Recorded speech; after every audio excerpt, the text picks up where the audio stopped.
Tere taas tulemast Ortonomi aiapäeviku lehele ja ma loodan, et teil kõigil olid sama toredad jaanid, kui minul oli sel aasta. Et meil on ju selles mõttes Eestis nii toredast, et meil on võidupüha, jaanilaupäev ja jaanipäev niimoodi järjest.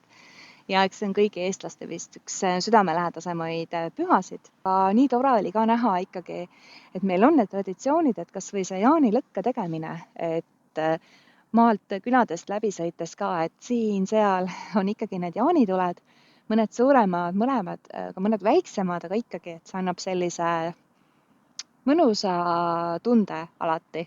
Et see on selline suve algus, et tegelikult ma märkasin, et pöölipäeval ka ikkagi tehakse veel päris palju lõkkeid, et see on selline asi võib-olla, millest nii väga rääkida polegi vaja, aga on hea, et meil on selline teatud järjepidevus asjades, mida me teeme. Ja eks aiapidamisega on samamoodi, et kui keegi arvab, et ma hirmsasti siin tööd raban, siis kindlasti mitte. Et siin kuumematel päevadel ma proovisin isegi natuke päevitada, aga minu puhul on see täiesti mõttetu aja raiskamine, sest see on põhimõtteliselt maksimum, mida ma suudan. Nüüd olles ikkagi pühad ära veetnud ja asjalik jälle olles, et siis ma olen jällegi aias ka natuke toimetanud ja ma jäingi mõtlema, et mul on selliseid päris palju asju või toimetamisi või töid, mis on ajaliselt olulised ära teha siin juuni lõpus kuni juulini või siis natuke niimoodi juuli algusest ka. No sellepärast, et taimed ju kalendrit ei tunne, aga meie ju tunneme. Ja need on sellised tööd, et kui need praegu ära teha või neile natukene nagu tähelepanu pöörata, siis hiljem on selle võrra vähem teha.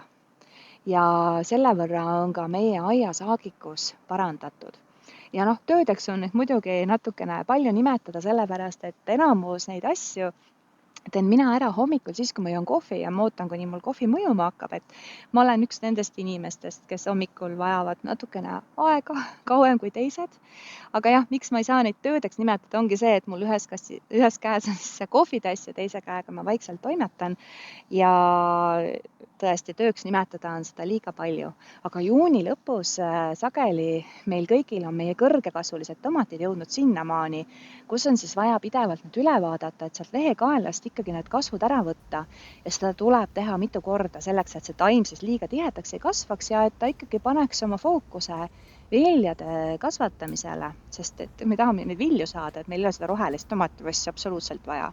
Ja kui nad ikkagi piisavalt ära murda, siis on see väga hea selline komposteerimise materjal ja sellega tegelikult taim saabki rahulikult õitseda, vilju kasvatada ja kui esimesed kobarad on juba moodustanud, siis sealt altpoolt ka ju võib juba mõned alumised lehed ära võtta, et kui taimed on suured, ega nad nii palju valgust ka need alumised lehed enam ei saa ja nad nii palju fotosünteesiga selle taime arengut enam ei toeta ja tegelikult me sellega ju parandame seda ka, et õhk käib paremini läbi ja selle võrra saavad mitmed haigused tomati puhul ka juba alla surutud, et kui õhk paremini liigub.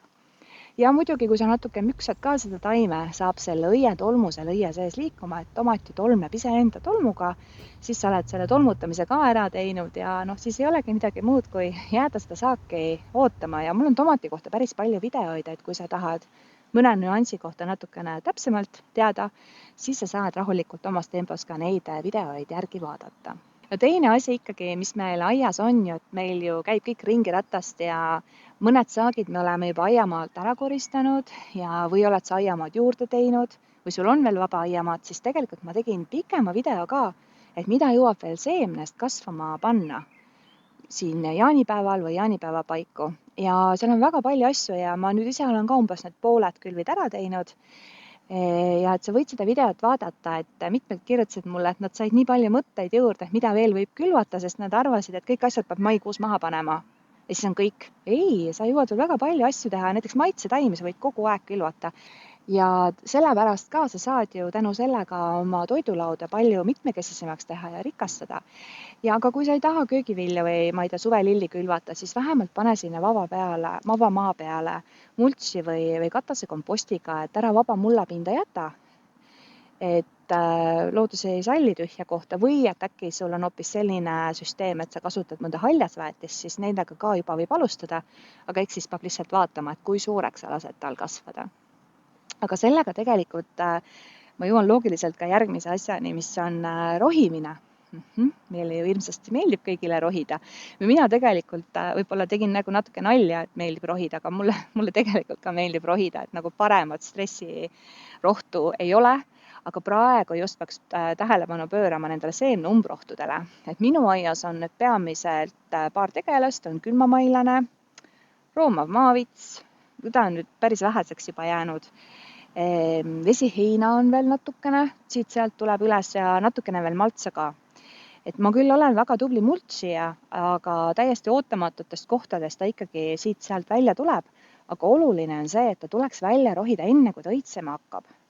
Sellepärast, et iga kord, kui sa selle taime ära rohid, enne kui ta õitseb, viljub ja seemet toodab, sellega sa tegelikult eemaldad ära selle võimaliku seemne, mis satuks sinu mulla seemnepanka. Ja meie umbrohud on väga vinsked selles mõttes, et kui ta selle seemne saab teha rahulikult ja see seeme sinna mulda satub, siis see võib olla idanemisvõimeline seal mitukümmend aastat. Ja iga kord, kui sa natukene seda mulda liigutad, siis ta võib-olla tuleb natukene ülespoole, see seeme, ja siis ta jälle idaneb. Aga iga kord, kui sa tegelikult seemneumbrohud enne välja rohid, kui ta õitsema läheb, siis sellega sa tegelikult iga kord teed selle võrra oma mulla ka puhtamaks ja selle seisundi paremaks. Aga kui sa ise oled nutikas ja järjepidevalt ikkagi seda idanenud umbrohtu ära korjad, siis sellega tegelikult lõpuks sa saadki oma aia selliseks päris ilusaks puhtaks. Ja kui sa oled süsteemne multsija ka, siis tegelikult sellist ränka umbrohu rohimise tööd tegema enam ei peagi. Järgmine asi, mida mina veel teen niimoodi, et ma tegelikult ei teadvusta endale, et ma lähen aeda tööd tegema, on siis vesivõsude äravõtmine. Ja see on küll selline asi, mida saab teha ühe käega, sellepärast, et me ei lõika vesivõsusi, vaid me murrame nad ära. Ja miks ta on oluline, on sellepärast, et eriti kui sa oled varasemalt mõne viljapuu võra nüüd muutnud, lõiganud, kas nüüd kevadel või eelmisel sügisel, siis puu tegelikult ju tahab kohe kompenseerida seda, mis on temalt pealt ära lõigatud, sellepärast, et maa all on tal ju võimas juur ja selle võrra peab olema ka ju puu suurus maa peal nagu proportsioonis ja igal juhul puu reageerib sellele. Aga vesivõsud ei ole ainult selles mõttes tüütu kohustus, et nad tuleb ära murda sellepärast, et muidu läheb puuvõra liiga tihedaks, vaid tegelikult siin peitub ka üks võimalus, kuidas ette planeerida, kuidas oma puuvõra edasi kujundada. Et okei, me võtame ära need vesivõsud, mis kasvavad näiteks võra sissepoole või on mingi väga terava imeliku nurga all, ühesõnaga kõik, mis on vales kohas, või siis need vesivõsud, mis on oksa tipus, aga siis teevad selle oksa liiga pikaks. Aga kui sul on olnud puuga varasemalt mingi probleem ja sul on vaja näiteks põhivõõra oksasi juurde kasvatada, siis selles mõttes ongi need vesivõsud väga hea võimalus, et jäta siis praegu need kasvama, kus sa näed, et sa saad mingisuguse puuduva oksa juurde kasvatada.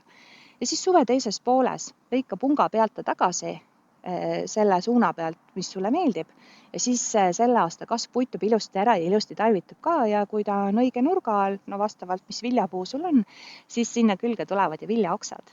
Et ühest küljest ka tahan öelda, et on väga mõistlik suvel oma vesivõsud ära korjata viljapuude pealt, sest et praegu sa võtad lihtsalt selle rohtse oksa, mida on väga lihtne ka komposteerida ja mingit suurt tööd ei ole. Aga kui sa jätad selle tegemata, siis lõpuks on sul suured oksad, mis on sul vaja võrast välja lõigata selleks, et normaalseid vilju saada.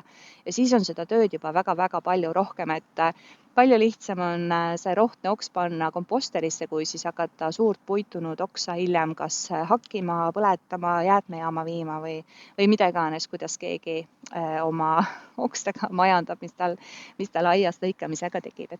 Aga see vesivõsude ärakorjamine viib tegelikult loogiliselt ka järgmise teemani, mis minu aias on iga aasta aktuaalne, on siis lehetäid.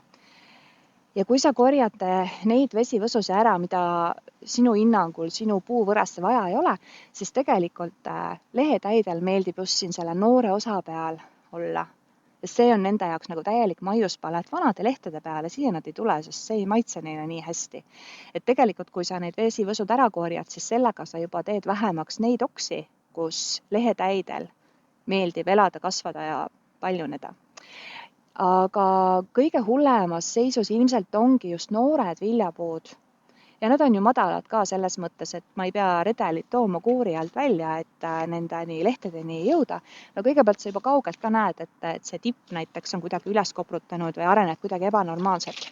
Aga siin mul meeldib küll käsipritsi kasutada, mitte survepritsi, sellepärast et ma siis ühe käega võtan selle oksa ja just pritsin lehe alla ja mina teen seda rohelise seediga ja mõnikord, kui mul on nagu tõsisem häda, siis ma olen neemasaali ka kasutanud.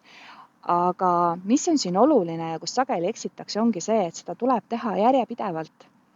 Et sa võib-olla arvad, et sa oled ühe korraga probleemi lahendanud, jah, korraks küll, aga tegelikult tuleb seda järjepidevalt teha ja kui näiteks tuleb ootamatu vihmasabin ja ta jällegi selle seebi maha peseb, siis tuleb seda uuesti teha. Ning jah, et Coca-Cola tegelikult ei tee midagi, aga korraks ikkagi ta mõikab. Ja noh, kui sa ei taha pritsida ja kui võib-olla sul on nii noor puu, et tal ongi võib-olla alles 4-5 viljaoksa, siis sa võid tegelikult sõrmedega ka lihtsalt need lehetäid ära muljuda. Lehele ei tee see midagi, aga nendest väikestest elukatest saad sa lahti. Ja miks see lehetäide asi nii hull on sellepärast, et noor puu võib täitsa välja minna, kui lehetäid on ta lehed ära söönud. Aga juba natuke suuremate puude juures, et mis näiteks on võib-olla oma kandeikka jõudmas sellised 4-5-6-aastased, siis lehetäi võib seda taime ja puud niimoodi ärritada, et tegelikult see võtab sinult käest ära ka järgmise aasta saagi juba, sest et puu ei saa korralikult järgmiseks aastaks ennast ette valmistada. Nii et tasub ikkagi natukene see pritsimise töö ette võtta ja minul meeldib just seda väikse käsipritsiga teha. Aga noh, kuidas kellelgi harjumus on, et ma näen tegelikult ka, et minu aias suuremate puude peal käivad aialinnud ka. Nad lihtsalt reaalselt istuvad ja siis nokaga kühveldavad neid lehetäis, et see tegelikult ka natukene aitab. Et ma nende suurte puude latvadesse niikuinii ei viitsi ronida ja suured puud ka ei ole nii tundlikud selle lehetäi suhtes. Aga jah, väiksed puud, et need tegelikult ikkagi tuleks käsitsi ära pritsida või käsitsi eemaldada need väiksed tõprad ja teha seda järjepidevalt ühest korrast kindlasti ei piisa.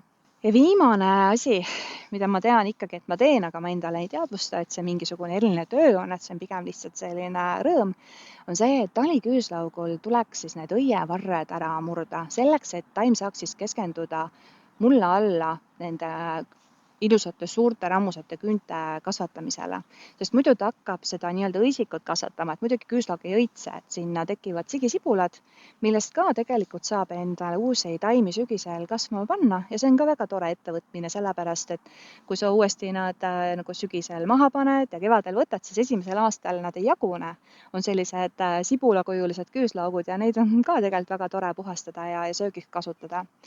Aga praegu on nad ilusti, mul ongi see küüslaugupennar siin minust vasakul, nad on sellised rohtsed ja neid ei pea lõikama, vaid lihtsalt käega murrad ära.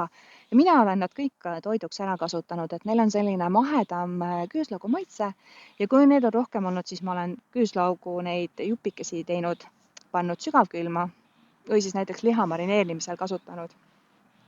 Aga küüslaugul tuleks ta ikkagi kohe ära teha, kui need tulevad, sellepärast et me ei tea kunagi, milline see suvi edaspidi on. Üks hetk on meil nii külm endalgi, on talvejope seljas, järgmine hetk on lihtsalt nii palav, et mitte midagi teha ei jõua. Ja küüslaugul on samamoodi, et vahel meie suvedel võib temal see kasvamise aeg jääda väga lühikeseks. Ja vahel on niimoodi, et kui on sajud ja ta on juba sellise nagu kasvu ära teinud, siis võib tema see ülesvõtmise aeg tulla ka väga ruttu, et on vaja kiirustada tema ülesvõtmisega.